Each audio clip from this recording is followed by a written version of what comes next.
안녕하세요. 고운 변호사들 TV의 김민정 변호사입니다. 고운 변호사들 TV의 서진수 변호사입니다. 오늘은 저희에게 들어온 상담 사례를 소개해드리고 거기에 대해서 답변을 드리면서 말씀을 나눠보는 시간을 갖도록 하겠습니다. 먼저 소개해드릴 사연은 협의이혼에 관한 건데요. 먼저 내용을 좀 보실까요? 저는 결혼 6년 차에 4살 아들을 하나 두고 있는 전업주부입니다. 남편과는 결혼 초반부터 성격 차이로 참 많이도 다퉜어요. 연애할 때와 결혼 생활은 너무나 달랐습니다. 남편은 싸울 때면 자기가 잘못한 일인데도 오히려 저를 무시하고 상처 주는 말을 했고, 그러면 저는 참지 못했습니다. 부부 상담도 몇 번 받아봤는데 결국 이혼을 하기로 했어요. 이분 같은 경우는 결국 성격 차이를 극복하지 못하고 이혼을 결심하게 된 사례이신 것 같아요. 사실 이 성격 차이가 많이들 별거 아닌 걸로 생각하시는 경우가 있는데, 대부분의 깊은 부부 갈등은 이 성격 차이에서 시작되는 경우가 많고요. 이 성격 차이가 심해지면 배우자가 물 마시는 것도 꼴 보기가 싫다 할 정도로 갈등이 깊어지는 경우가 많습니다. 그렇죠. 저희한테 찾아오는 사건들이 결정적으로는 폭행이나 부정행위 이런 걸로 사실 찾아오시는 경우도 있지만, 그 근본적인 부분을 좀 들여다보면 성격이 좀 차이가 나고 서로 간에 좀 잘 안 맞고 하다 보니까 이제 시간이 길어지고 배우자는 그렇게 물 마시는 것도 꼴도 보기 싫고, 그러다 보니 이제 다른 남자한테 호감이 가고 하면서 부정행위가 생기는 거죠. 네. 그리고 이런 성격 차이로 갈등이 있는 경우에는 만약에 배우자 중 한쪽이 나는 이혼을 절대로 못하겠다라고 하는 경우에는 이 성격 차이가 이혼 사유가 되는지 되지 않는지도 상당한 문제가 되는 경우가 있습니다. 다만 이분 같은 경우는 부부 모두가 이혼을 원하고 계시는 상황이기 때문에 어떤 방식으로든 이혼은 하실 수 있을 것 같습니다. 계속 볼까요? 네, 그러시죠. 남편은 아들의 양육권은 저에게 양보하고 양육비를 한 달에 80만 원씩 주기로 했어요. 그리고 저에게 그동안 자기가 생활비를 100% 부담했지만 그래도 제가 결혼할 때 가져온 5천만 원은 그대로 주겠다고 합니다. 지난주에 남편이 쏜 합의서에 도장을 찍고 가정법원에 협의이혼 신청을 했는데요. 갑자기 이대로 이혼을 해도 되는 건지 불안해지더라고요. 남편은 아파트도 가지고 있는데 저는 5천만 원 가지고 나가서 아들을 혼자 키울 생각을 하니 너무 막막합니다.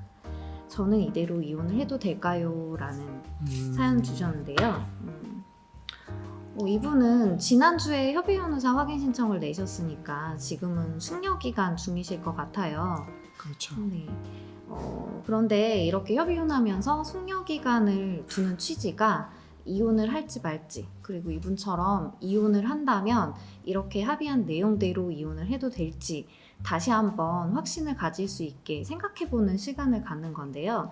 사실 이 숙려기간이 지나고 법원에 협의혼의사 확인을 받아서 이혼 신고까지 완료가 되면 이렇게 합의한 내용을 되돌리기가 굉장히 어렵습니다. 그런데 이분이 합의하신 내용을 제가 보면은 좀 다소 특히 재산 분할 부분에서 좀 불리해 보이는 정황이 보이는데 서 변호사님 어떠세요? 남자분이 지금 거의 내가 너한테 가져온 돈 그대로 5천만 원 다 돌려주겠다 이렇게 지금 굉장히 선심 쓰듯이 말하고 있는데 불쾌하네요.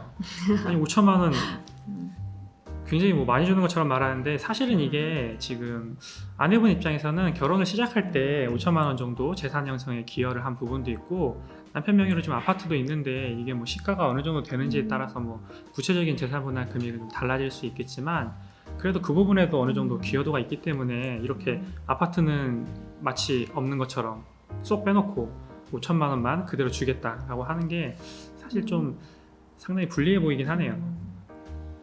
네, 제 생각에도 이분은 결혼 생활을 5년 이상 하셨고 결혼 기간 동안 아이도 양육하고 살림도 하셨을 텐데요.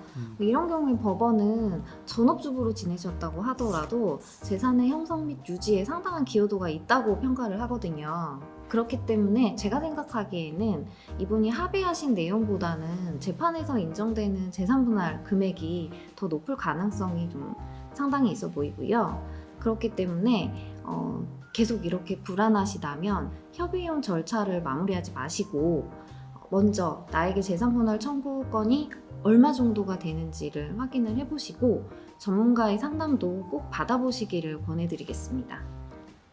재산 분할이라는 게 일반인들이 알기가 좀 어려워요. 그래서 저희가 좀 구체적으로 재산 가액이 어느 정도 되는지나 기여도가 어느 정도 되는지나 이런 걸 좀 충분히 살펴서 어느 정도가 좀 적당한 재산 분할 금액이지 같은 거를 좀 그걸 들어보시고 나서 고민을 하신 다음에 이혼을 결정하셔도 되기 때문에 뭐 이런 말씀 드리게 되는 것 같고, 어떻게 이혼을 하셨는지에 따라서 그 이후의 삶이 달라질 수 있거든요. 지금 이분 같은 경우에도 자녀가 지금 아들 4살 아들이 지금 있으신 것 같은데, 그런 경우에는 자녀에게 그 들어가는 교육비나 양육비 같은 게 지금 상당히 있기 때문에 장래에 좀 그 아이를 원만하게 좀 자녀를 잘 키우기 위해서는 재산이 충분하게 있을 필요가 있고, 특히나 이렇게 본인한테 법적으로 주어진 재산분할권이 있는데도 불구하고 그걸 충분하게 확보하지 못하고 법적인 지식이 좀 부족한 상태에서 남편 말만 믿고 덥석 그냥 뭐 선심 쓰는 그 5천만 원 받고 나오시면 나중에 사실 크게 후회하실 수도 있기 때문에, 그런 부분에 대해서는 좀 충분히 전문가의 상담도 받아보시고 고민을 좀 하신 다음에 결정을 하셔도 늦지 않을 것 같습니다. 지금 특히 지금 이 사건 같은 경우에는 지금 숙려기간 중이라고 하셨는데 지금 굉장히 다행인 거예요.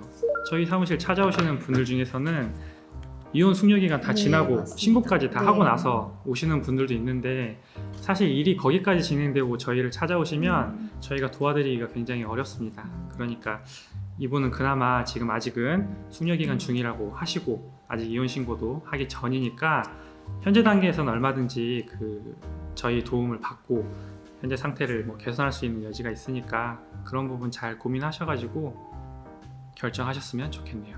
지금까지 협의혼에 대한 상담 내용으로 말씀을 좀 나눠봤는데요. 협의혼을 하실 때에는 합의가 가장 중요하다라는 점 충분히 유념을 하시고 저희는 다음 시간에 다른 상담으로 찾아뵙겠습니다.